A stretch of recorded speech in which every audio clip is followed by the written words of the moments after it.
गुरु की प्यारी परम सत्कार योग सात संगत जी, राधा स्वामी जी कहते हैं कि दुनिया में अगर उत्तम से उत्तम जन्म है तो वह मनुष्य जन्म है।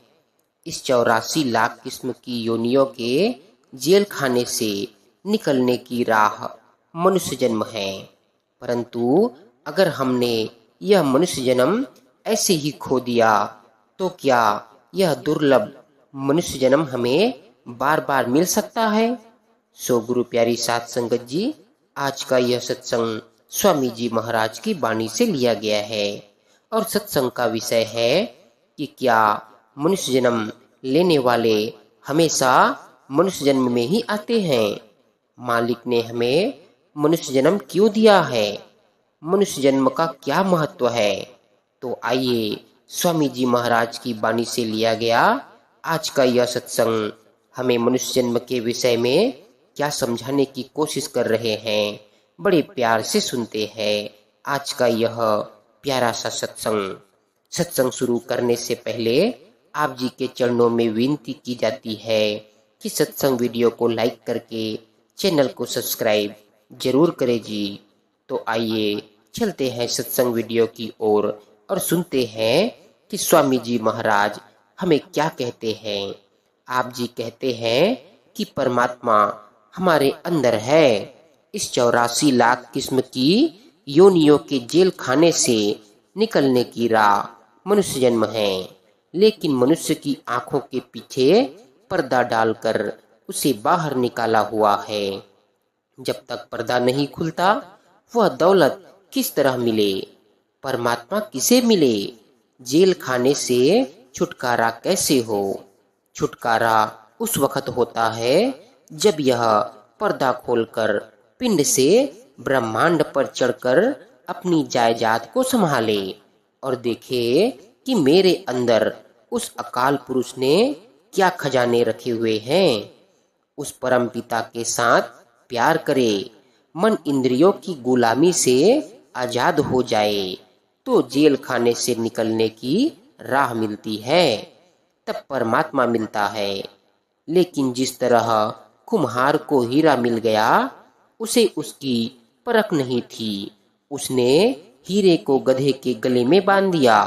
इसी तरह मनुष्य जन्म उत्तम से उत्तम है, देवी देवता भी इसे पाने के लिए तरसते हैं, मगर यह कद्र नहीं करता, बल्कि विषय विकारों, पापों, झगड़ों और कई अन्य धंधों में खो देता है। अपने आप को नहीं पहचानता, आप घाती सो महापापी। इसीलिए संत महात्मा समझाते हैं कि भाई, करोड़ों जन्म भोगने के बाद तुम्हें यह मनुष्य जन्म मिला है, कुछ अपना भी काम करो। हम बेटे बेटियों, मन व इंद्रियों के काम धंधों में फंसकर अपना काम नहीं करते, सारी उम्र पराया बोझ ढोते हैं। जब तक अंत समय आया तब आंखें खुली। जिस तरह रात को हम घंटे 2 घंटे सपना देखते हैं, उस समय हमें वह सच प्रतीत होता है, लेकिन जब सुबह उठते हैं तो ख्याल आता है कि सब झूठ था। इसी तरह यह दुनिया भी 10, 20, 50, 100 साल का सपना है। आप कहोगे कि हम तो जाग रहे हैं। नहीं, जिस दिन मौत आएगी आप कहोगे, हाय, यह तो सपना था। इस सपने से निकलने का समय अभी है। जो कुछ करना है अभी करना है, मगर अफसोस यह जागता नहीं और अपना काम नहीं करता। जिस तरह बुखार के मरीज को मिश्री कड़वी लगती है, हालांकि मिश्री कड़वी नहीं होती, बल्कि मरीज के मुंह का जायका कड़वा होता है। बीमार को अच्छे भोजन दो, वह कहता है कि परे हटाओ। इसी तरह यह दुनिया के भोगों में जन्मों जन्मों से ऐसा डूबा हुआ है और कौमों मजहबों के झगड़ों में ऐसा फंसा हुआ है कि यहाँ से निकलना दुश्वार हो गया है। निकलना तो एक तरफ रहा, नाम की कमाई की ओर ख्याल ही नहीं करता। अगर थोड़ा बहुत करता भी है तो दुनिया की लज्जतें और दुनिया का प्यार बाहर खींच लाते हैं। महात्मा क्या करे, वे दवा देते हैं मगर यह खाता नहीं। जिस तरह डॉक्टर से दवा ले आए मगर खाई नहीं तो कुछ फायदा नहीं होता। दवा अलमारे में रख दिया, बीमार बिस्तर में, और गालियां डॉक्टर को, वाली मिसाल है। इसमें डॉक्टर का कसूर नहीं। इसी तरह जब तक इसका मन अपनी गलतियों को नहीं देखेगा यह कामयाब नहीं होगा। आगे स्वामी जी महाराज की वाणी कहती है, यह तन दुर्लभ तुमने पाया, कोट जन्म भटका जब खाया, अब या को बिरथा मत खोवो, चेतो छिन छिन भक्ति कमाओ। कहते हैं संत सदगुरु सचखंड से आते हैं। जब परमात्मा इस दुनिया को तारने का सामान पैदा करता है तो वह किसी वली पैगंबर को भेजता है। वे आकर क्या कहते हैं कि भाई यह देश तुम्हारा देश नहीं, यह कौम तुम्हारी कौम नहीं, तेरा देश सचखंड है, तेरी कौम सतनाम है। इस दुनिया में 84 लाख योनियां हैं। कहते हैं 84 लाख योनियों के भोगने के बाद तुझे यह मनुष्य जन्म मिला है। तू इसको यूं ही बर्बाद न कर, मालिक की भक्ति, परमात्मा की भक्ति कर। सवाल पैदा होता है कि परमात्मा तो मिलता नहीं। लोगों ने नदियां, पहाड़, सारे जंगल, वेद शास्त्र आदि छान मारे लेकिन वह न मिला। परमेश्वर दिखाई नहीं देता, फिर भक्ति किसकी करे। अगर मालिक से प्यार करना है तो गुरु से प्यार करो। विचार के योग्य बात यह है कि जब तक हमें अकाल पुरुष व परमात्मा नहीं मिलता हमें किसके साथ प्यार करना चाहिए। सारी दुनिया को सामने रख लो, 5 श्रेणियां हैं। सबसे पहले वह श्रेणी है जिसमें एक तत्व पूर्ण है, जैसे वृक्ष, पेड़ पौधे आदि। अगर मनुष्य तुलसी पीपल की पूजा करता है तो नीचे को जाता है। इसके आगे बिच्छू, सांप वगैरह है जिनमें 2 तत्व है, आग और मिट्टी, और बाकी सब तत्व नाम मात्र को हैं।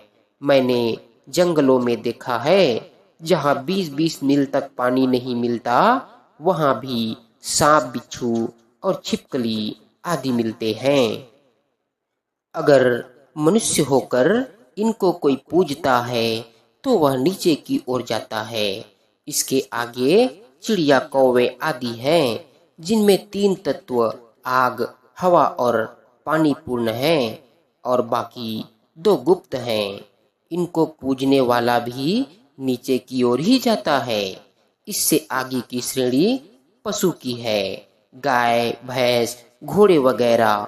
इनमें 4 तत्व हैं, आग, हवा, मिट्टी और पानी।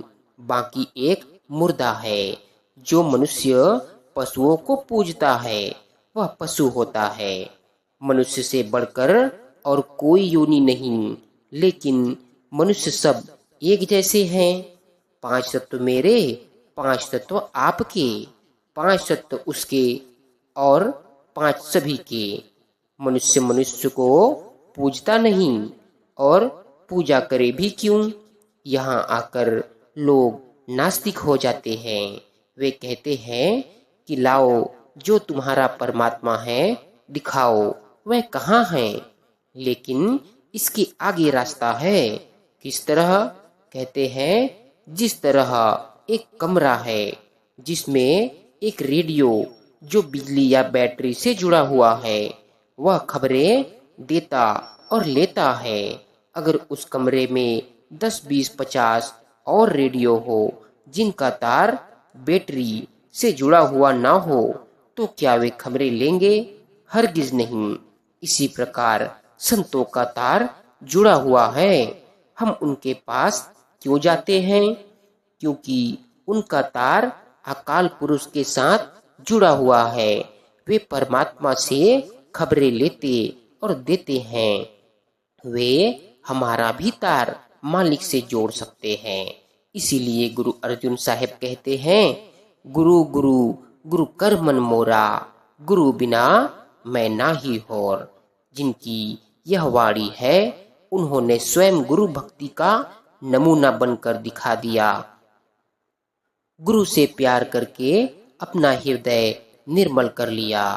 अब जब हम गुरु के पास जाते हैं, गुरु क्या कहता है कि मैं तो गुरु नहीं, गुरु तेरे अंदर है, मैं तेरा तार उसके साथ जोड़ देता हूँ।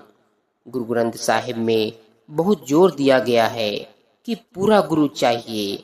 अधूरे गुरु से काम नहीं बन सकता, पूरा फायदा नहीं हो सकता। जो गुरु शब्द का मार्ग प्रदान करता है, वही गुरु पूरा है।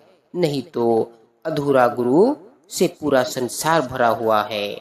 जिसको गुरु ग्रंथ साहिब गुरु कहता है, वह बड़े ऊंचे भाग्य से मिलता है, वरना अधूरे गुरुओं से दुनिया भरी पड़ी है। स्वामी जी महाराज आगे फरमाते हुए कहते हैं कि यह जो घर बार हमने बना कर रखा है, हम कहते हैं कि यह हमारा है, पर कहते हैं कि ये घर बार हमारे नहीं हैं। यह शरीर हमारा नहीं, बल्कि किराए का मकान है, काल का चोला है। सारे ऋषियों मुनियों बुजुर्गों ने यही छोड़ दिया और हमें भी यही छोड़ना है। मगर जब तक हम इस मकान शरीर में हैं, इसे फायदा उठाना चाहिए। हम भ्रम में फंसे हुए हैं। बाल बच्चे कौम मजहब का भ्रम है। हम अपना कुछ नहीं करते, बल्कि सारी उम्र पराया बोझ ढोते रहते हैं। आप सोचो, साथ जाने वाली कौन सी चीज है? क्या साथ लेकर जाते हो? धन दौलत साथ नहीं जाती, बाल बच्चे साथ नहीं जाते, यहाँ तक कि यह शरीर भी साथ नहीं जाता। साथ जाने वाली केवल दो चीजें हैं, एक सदगुरु और दूसरी शब्द धुन। हमारा दोनों के साथ प्यार नहीं, फिर संभाले कौन? कहते हैं कि सारा संसार काम, क्रोध, लोभ, मोह और अहंकार में फंसा हुआ है। सारा जगत काल भगवान का चबेना है। यही कबीर साहिब कहते हैं, जगत चबेना काल का, कुछ मुख में कुछ गोद, करोड़ों कौमें आई और चली गई, बना कुछ भी नहीं। हैरानी इस बात की है कि हम लोगों को मरते हुए देखते हैं, मगर मन कहता है कि तेरी मौत नहीं, मरने वाला तो और है। काम, क्रोध आदि डाकुओं और इंद्रियों ने इस पर कब्जा कर रखा है। यह सोचता नहीं। इसके विपरीत जब आपको किसी सफर पर जाना होता है, तो 10-15 दिन पहले ही सामान बांध लेते हो। किसी समय किसी सराय, होटल या धर्मशाला में ठहरने और खाने का पहले से ही इंतजाम कर लेते हो कि किस राह जाना है और किस तरह जाना है। इन सारी बातों को पहले ही सोच लेते हो। लेकिन कभी किसी ने सोचा है कि इस घर शरीर को छोड़कर आगे कहाँ जाना है और किस तरह जाना है, किस राह जाना है और रास्ते के लिए सामान क्या ले जाना है। मन माया की गफलत और इंद्रियों के नशे में अक्ल मारी गई है। आशा तृष्णा ने सारे जगत को कैद कर रखा है। सारा संसार आशा और तृष्णा की आग में जल रहा है। 10 वर्ष, 20 वर्ष या 100 वर्ष की उम्र और बंदोबस्त करोड़ों वर्षों का। करोड़ों युग गुजर गए, करोड़ों प्रलय और महाप्रलय हो गई, लेकिन इस जेल खाने से हमारा छुटकारा नहीं हुआ। सतयुग, त्रेता और द्वापर बीत गए और कलयुग में भी हम सब मौजूद हैं, मगर अभी तक छुटकारा नहीं मिला। अगर मिला होता तो आज यहाँ बैठे ना होते। हाँ, छुटकारे की राह ढूंढते हैं।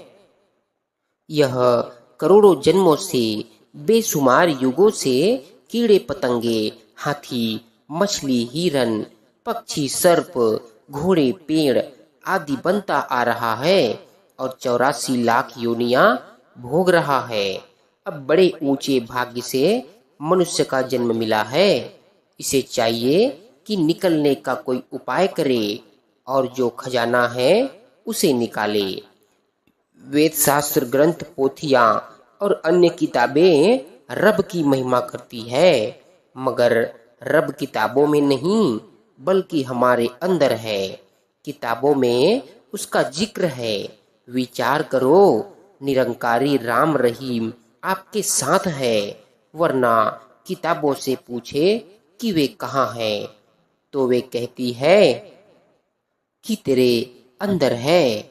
गुरु अर्जुन देव जी फिर कहते हैं, सब किछ घर में बाहर नाही, बाहर टोले सो भरम भुलाही। जो महात्मा अंदर गए उन सब का एक ही ख्याल है, जब तक पर्दा लगा हुआ है आप अंदर नहीं जा सकते, और जब तक अंदर नहीं जाते जन्म मरण समाप्त नहीं होता। बात तो सिर्फ इतनी है, आदमी खोटे पापों और कर्मों से नरकों में जाता और जलता है, फिर नरकों से निकलने के बाद मनुष्य जन्म नहीं मिलता, बल्कि सांप, घास फूस, पशु पक्षी आदि बनने के बाद मनुष्य जन्म की बारी आती है। यह मनुष्य जन्म हमें बार बार नहीं मिलता। हाँ, स्वर्गों से उतरकर मनुष्य जन्म जरूर मिलता है।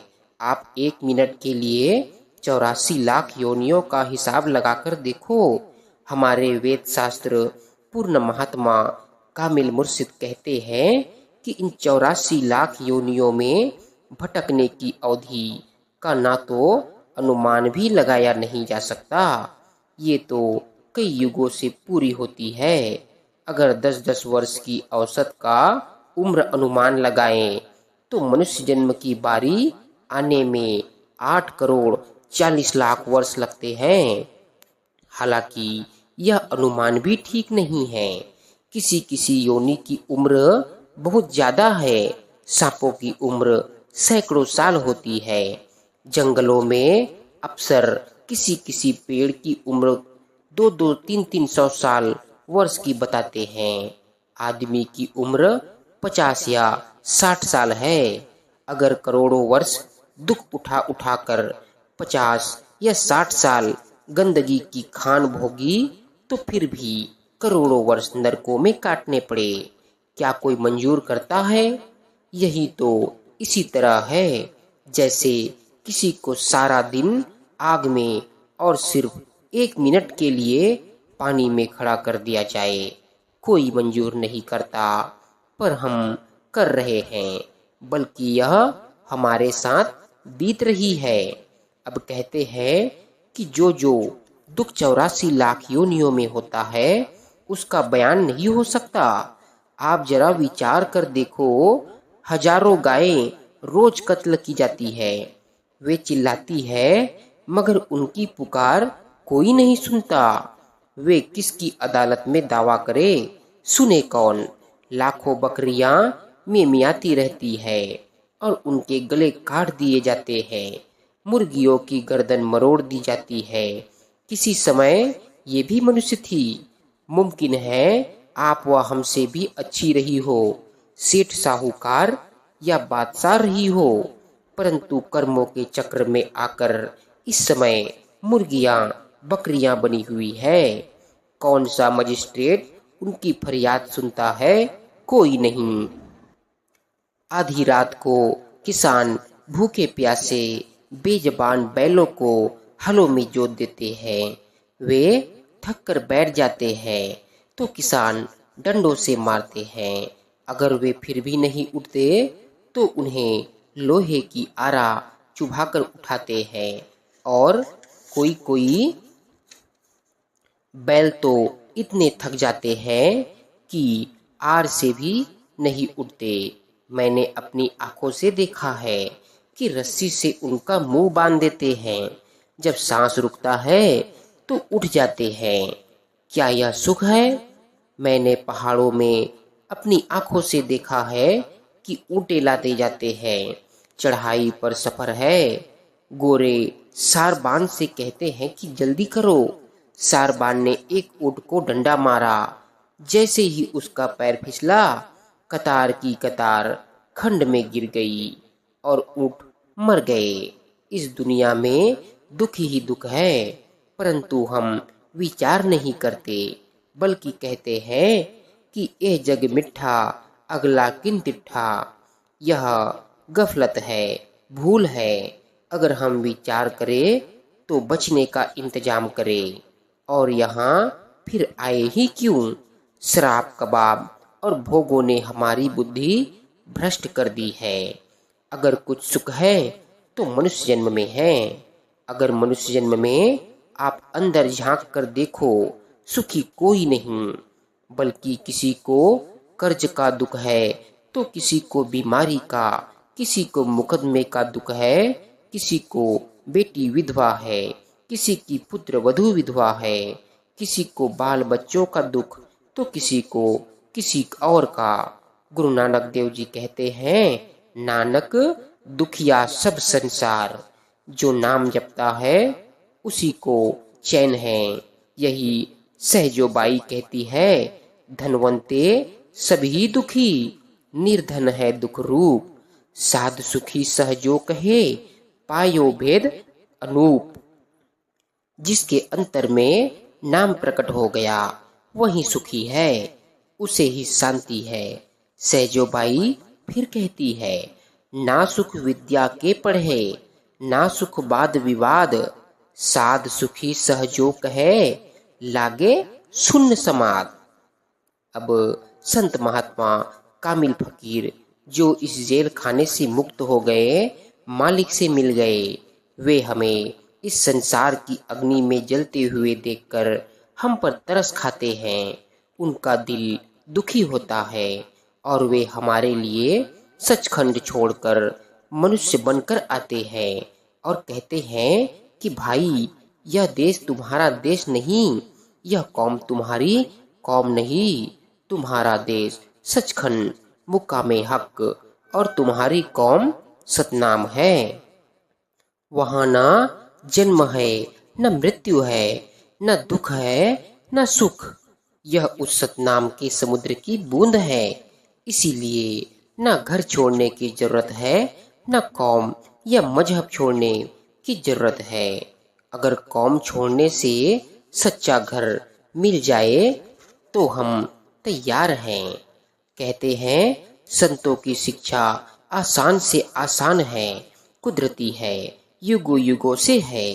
वह सनातन से सनातन है, आदिकाल से है, अटल है, नेचुरली है, कुदरती कानून है। जब से दुनिया बनी है तब से है। मगर इतनी आसान युक्ति होते हुए भी दुनिया नहीं मानती। मन इंद्रियों के नशे नाम नहीं लेने देते, खोटे कर्म उधर जाने नहीं देते। यही कबीर साहिब कहते हैं, कबीर पापी भक्ति ना भावी, हरि पूजा ना सुहाई। माखी चंदन पर हरै, जह विगंध तह जाई। खोटे कर्म करने वाली पापी आत्माओं को उनके पाप नाम की ओर नहीं आने देते। जिस प्रकार मक्खी चंदन, कस्तूरी आदि पर नहीं बैठती, बल्कि सारा दिन गंदगी पर भिन्न भिन्न करती है, इसी तरह इसका हाल है। संत महात्मा चाहते हैं कि सबको निकाल ले, मगर ये कहना नहीं मानते। मोरी के कीड़े को बाग की खुशबू का पता नहीं होता। हम दुनिया की भोगों की अग्नि में जले हुए हैं। हमें पता नहीं कि अंदर कितनी शांति है। संत बताते हैं, पर हम उनकी बात पर विश्वास नहीं करते। आत्मा भी अंदर है, शब्द भी अंदर है। बाहर से कुछ भी नहीं लाना, सिर्फ सूरत और शब्द का मिलाप करना है। वेद शास्त्र उसी की तारीफ करते हैं। अन्य किताबों में भी यही लिखा हुआ है कि यह आपके अंदर है। कुरान शरीफ का कथन है, खुदा शाहरग सुषमना नाड़ी से नजदीक है। जब तक शाहरग में नहीं जाते खुदा नहीं मिलता। भागवत गीता कहती है कि वह अंदर है, परंतु हम अंदर नहीं जाते। हम चाहते हैं कि वह बातों से मिल जाए, पर वह बातों का विषय नहीं।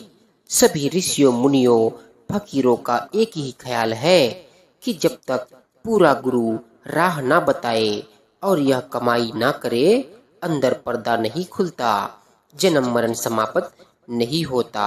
सीधा हिसाब है। जब तक जीते जी नहीं मरते, काम नहीं बनता। महात्मा हार हार कर चले जाते हैं। वे चाहते हैं कि सबको यहाँ से निकाल कर ले जाएं, लेकिन हम भेड़ों के झुंड के समान लौट लौट कर भवसागर में डूबते जाते हैं और दुख सहते हैं। अगर भेड़ों के भाड़े में आग लग जाए तो लोग तरस खाकर भेड़ों को बाहर निकालते हैं, परंतु वे एक दूसरे का साथ नहीं छोड़ती और वापस बाड़े में चली जाती है। संत बेटे बेटियां, जाति बिरादरी आदि नहीं छुड़वाते, बल्कि कहते हैं कि भाई तेरे अंदर नाम है, सच है। रोज 2-4 घंटे उसके साथ लिव जोड़। हम उनकी बात को नहीं मानते, क्योंकि हमें काम, क्रोध आदि भोगों और बाल बच्चों की मोह ने पागल कर रखा है। इसीलिए हम महात्मा के वचन को नहीं मानते। वे जेल खाने से निकालने के लिए आते हैं, मगर दुनिया उनको ही तकलीफ देती है। वे लोगों को जन्म मरण से छुटकारा दिलाते हैं और लोग उनके दुश्मन बन जाते हैं। हजरत मोहम्मद को मक्का छोड़कर मदीना जाना पड़ा, मंसूर को सूली पर चढ़ना पड़ा, सबरेज की खाल खिंचवानी पड़ी। किसका नाम लो? यह अंग्रेजों के राज की और उसके बाद की मेहरबानी है कि हम आजादी से सत्संग करते हैं। अगर पुराने राज जैसा जमाना होता तो हम आजादी से सत्संग भी नहीं कर सकते। महात्मा कह कह कर थक गए, मगर मनुष्य नहीं समझा। जन्म मरण समाप्त नहीं किया, अकाल पुरुष का दर्शन नहीं किया, यही का यही रह गया। अब सब कुछ कहकर स्वामी जी महाराज अंत में हमें क्या समझाने की कोशिश कर रहे हैं, संगत जी ध्यान पूर्वक सुने। कहते हैं कि सदगुरु चाहते हैं कि सबको ले चले। यह दुनिया के दुख सहते हैं, 84 के कष्ट सह लेते हैं, परंतु उस ओर नहीं जाते। यानी हमारे ऐब पाप हमें उस ओर जाने नहीं देते। जिस तरह खजाने के ऊपर सांप बैठे होते हैं, कहते हैं कि जब तक सांप नहीं मरता खजाना नहीं मिलता। इसी तरह हमारे अंदर करोड़ों खजाने, बेशुमार दौलत, खंड ब्रह्मांड है, खुद खुदा अंदर है, मगर हृदय में मन रूपी सर्प बैठा हुआ है। इसके जहर के नशे में हर एक जीव चाहता है कि गुरु मेरे कहने के अनुसार चले और गुरु मेरे अधीन रहे। यह मन की बेईमानी है। अगर गुरु शिष्य की इच्छा के अनुसार चले तो शिष्य तो करोड़ों वर्षों में भी अंदर नहीं जा सकता। अगर उस्ताद तालिब विद्यार्थी की मर्जी के अनुसार चले तो तालिब इल्म पढ़ नहीं सकता। जब शिष्य अपनी मर्जी छोड़कर गुरु के आदेश के अनुसार चलेगा तब अंदर जाएगा, परंतु मन उसे अंदर जाने नहीं देता। इस वक्त गफलत के नशे में उसे नफे नुकसान की चिंता नहीं, उसे विश्वास नहीं कि मेरा कभी हिसाब होगा।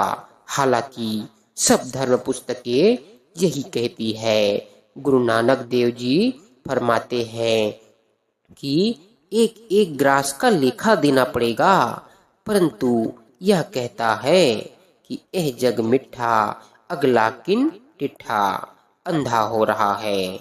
गुरु अमरदास जी कहते हैं, मायाधारी अति अन्ना बोला, शब्द न सुनई बहुरंग घचोला। अपनी करतूतों के कारण नरक भोगता है, बार बार 84 के चक्कर में आना पड़ता है। अब कहते हैं कि तुम्हारे फायदे की बात कह दी है, समझकर विचार कर लो, नहीं तो तुम्हारी मर्जी। सो गुरु प्यारी सात संगत जी, संगत सत्संग, रूहानी साखियाँ एवं आध्यात्मिकता के मार्ग से जुड़ने के लिए और नए नए सत्संगों को सुनने के लिए आपके अपने YouTube चैनल निस्वार्थ प्रेम सत्संग को सब्सक्राइब जरूर करें जी। साथ ही अपने परिवार एवं दोस्तों के साथ सत्संग वीडियो शेयर भी जरूर करें जी। राधा स्वामी जी।